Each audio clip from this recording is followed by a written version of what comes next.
28절에서 31절까지 보도록 하겠습니다.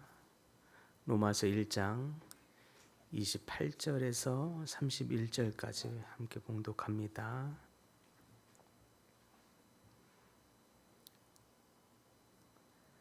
함께 봉독합니다.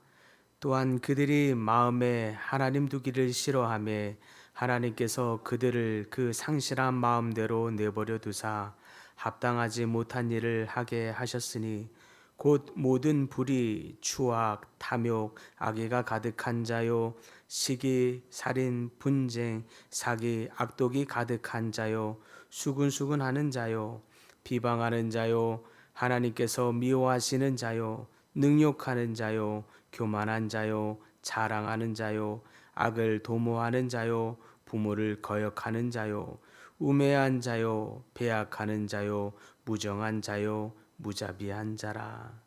아멘. 우리가 사는 세상은 겉으로는 굉장히 화려하고 엄청난 발전을 이루었습니다. 그러나 안타깝게도 그 이면에는 끊임없이 미움과 원망과 악의와 또 원한과 이런 죄들이 가득해 있습니다. 뉴스를 켜면 늘 부당한 이러한 폭력들, 거짓들, 사기들, 배신들이 끊임없이 뉴스에 보도되곤 합니다. 그러나 성경은 이 악이 단지 세상 밖에만 있는 것이 아니라고 말합니다. 하나님을 떠난 인간의 마음 깊숙한 곳에 뿌리 내리고 있다고 말하지요. 사실 하나님의 마음에서 어느 누구라도 멀어지면, 하나님의 마음에서 빗나가 있으면 이런 악들이 찾아오게 됩니다. 로마서 1장 29절에서 바울은 하나님을 거부한 인간의 실체를 적나라하게 보여주고 있는 것입니다. 그 중에 악의가 가득한 자라는 말을 합니다. 남을 해하려는 마음이 넘쳐 흐르는 상태를 말하죠. 이건 단순히 감정적인 폭발이 아닙니다. 마음속 깊이 악한 의도를 가지고 그것이 삶 전체를 지배하고 있는 상태들입니다. 이 본문에서 얘기하는 이 모든 악들은 결국 마음속 깊이 자리 잡고 있는 것들입니다. 그렇다면 이러한 악들, 이 마음에 가득한 이러한 악들의 근원은 무엇이라고 말합니까? 그것은 하나님의 마음에서 떠난 것을 말합니다. 하나님의 마음에서 빗나간 상태를 이야기하는 거죠. 악의는 단순한 성격이나 환경 때문에 생기는 것이 아닙니다.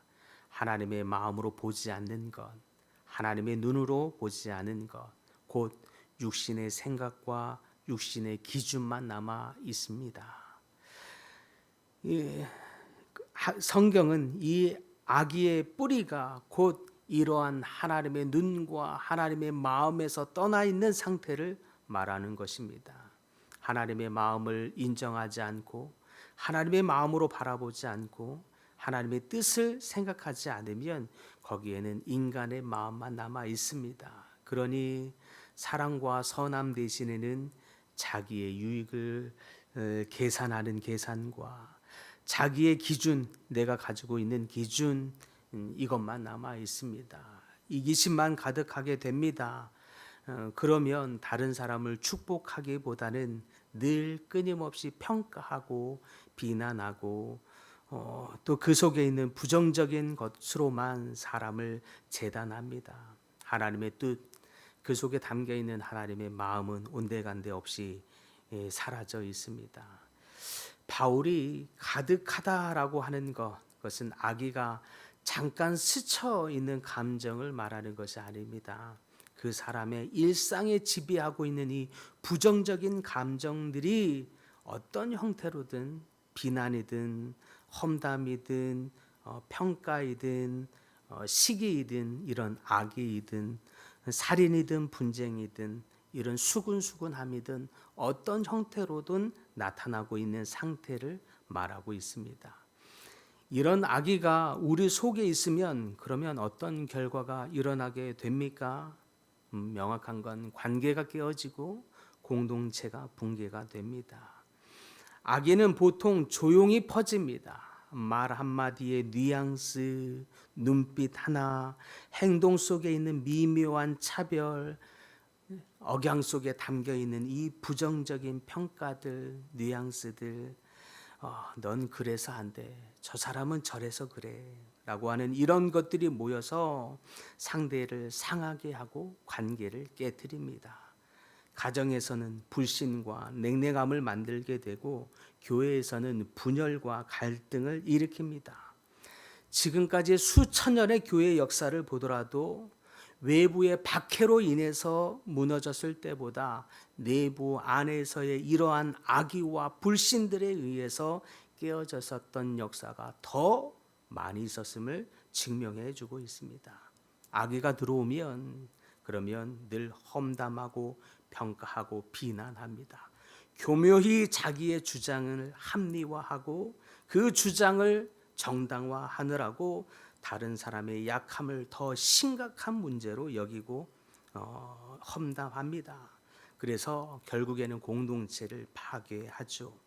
악의는 눈에 보이지 않게 스며듭니다. 결국 그러나 모든 것을 파괴합니다. 이런 악의는 개인의 관계나 공동체의 관계만을 파괴하지 않습니다. 결국 나와 하나님과의 관계도 깨뜨립니다. 은혜를 소멸시킵니다. 성령을 소멸시킵니다. 우리의 심령이 결국 피폐한 길로 가게 됩니다. 절대 악의가 있는 마음으로는 하나님과의 친밀함을 누릴 수 없게 됩니다. 아무리 경건한 척하고 아무리 예배를 드려도 하나님의 마음을 느낄 수 없습니다. 거기에 여러 가지 나의 생각들로 하나님의 마음인 양 재단하고 평가하고 말을 해도 하나님이 그의 속에 당신의 마음을, 당신의 뜻을 부어주지 않습니다. 메마름만 남아 있습니다. 딱딱하게만 됩니다. 아무리 경건의 활동을 많이 해도 우리 속에 이러한 악을 제거하지 아니하면 그래서 안 된다고 바울은 말하고 있는 것입니다.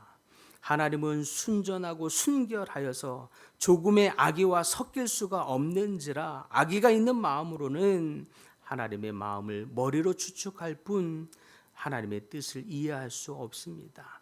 하나님과 친밀함을 걸을 수 없습니다. 경건한 척해도 중심을 감찰하시는 하나님 앞에서는 감출 수 없는 것입니다. 그렇다면 이러한 악의를 우리는 어떻게 이길 수 있겠습니까? 도덕적인 교육을 열심히 받는 데서 되는 것이 아닙니다. 우리의 결심으로는 불가능합니다. 행동은 경건한 척하고 행동은 우리가 깨끗한 것처럼 할 수 있겠습니다. 그러나 하나님은 지금 마음을 이야기하고 있는 것입니다. 우리의 태도의 발음이 아니라 우리의 마음의 발음을 이야기하고 있는 것입니다. 그러려면 우리의 속에 있는 마음의 악의를 몰아내려면 결국 하나님의 사랑이, 하나님의 마음이 우리 속에 부어져야 합니다. 하나님의 마음이 가득해져야 합니다. 하나님의 마음으로 가득 채워지지 않는 상태에서의 우리의 생각은 육신의 생각일 뿐입니다. 예수 그리스도의 십자가는 우리의 악의와 원한과 미움을 대신 짊어지시고 십자가에서 죽으셨습니다. 십자가 앞에서 그 은혜를 깊이 경험하면 오히려 미움 대신 용서를, 그 사람의 연약함 대신 긍휼을 보게 됩니다. 보듬어 주게 되는 것이죠. 오히려 그의 연약함을 들추어내서 평가하고 비난하는 일에 앞장서는 것이 아니라 오히려 주님의 마음으로 긍휼함을 입게 합니다. 해하려는 마음 대신 축복하게 되는 것, 그것이 주님의 마음입니다. 에베소서 4장에서는 그렇게 말합니다. 모든 악독과 노함과 분냄과 떠드는 것과 비방하는 것을 버리라. 서로 친절하게 하며 불쌍히 여기며 서로 용서하기를 하나님이 그리스도 안에서 너희를 용서하심과 같이 하라라고 분명히 바울은 말하고 있습니다. 몇 해 전에 한 청년이 이런 이야기를 한 적이 있습니다. 그는 직장에서 부당한 대우를 받으면서 오랫동안 분노와 미움을 품고 살았습니다. 상사의 그 말 한마디, 표정 하나가 그를 심각하게 자극했고 마음속에서는 분노로, 화남으로 언젠가는 내가 반드시 그에게 갚아주겠다. 내가 이 회사를 떠나게 되는 그때가 저 사람에게 반드시 내 이 복수를 하게 되는 날이 될 것이다. 그 속에서는 아기가 점점 자라났습니다. 어느 날 그 상사의 실수가 보여졌었던 그 찰나에 결코 덮어두지 않고 드러내어 망신을 주려고 계획했습니다. 그러던 어느 주일날 그는 억지로 참석한 수련회에서 이 십자가의 복음 앞에 꼬꾸라지게 됩니다. 너희가 원수 되었을 때에 하나님이 너희를 사랑하셨느니라 라는 이 말씀 앞에 그는 무너지게 됩니다. 회개하게 되지요. 그 앞에서 자신과 같이 죄인을 끝까지 품으셨던 이 십자가의 예수님을 묵상하게 되면서 자신이 얼마나 악독과 분노와 복수심으로 가득한 채 수태를 살아왔는지 깨닫게 되면서 수련회가 끝난 다음 주 그는 용기 내어 상사 앞에 찾아가 용서를 구하고 눈물로 용서를 구하게 됩니다. 상사는 순간 놀라고 어안이 벙벙했으나 오히려 상사도 이윽고 미안하다고 하는 일이 있었다고 합니다. 그 이 두 사람은 직장에서 서로를 돕는 동료가 되었고 청년의 마음에는 전에 없었던 평안으로 함께 하게 되었다고 말합니다. 이것이 복음의 능력이죠.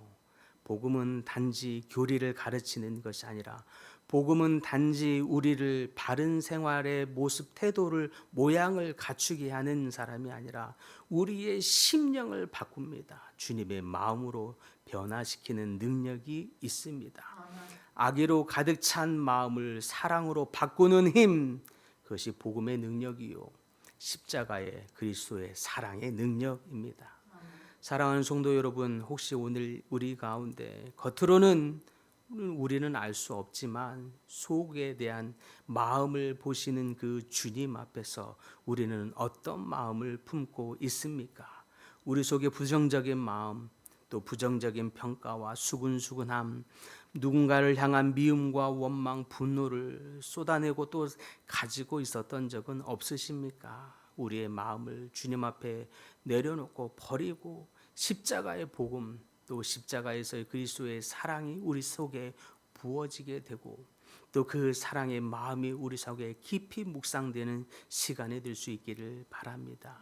그 십자가의 사랑이 우리의 심령을 새롭게 하고 우리 속에 있는 악의의 대신 선함과 하나님의 사랑으로 가득하여지기를 간절히 축복합니다.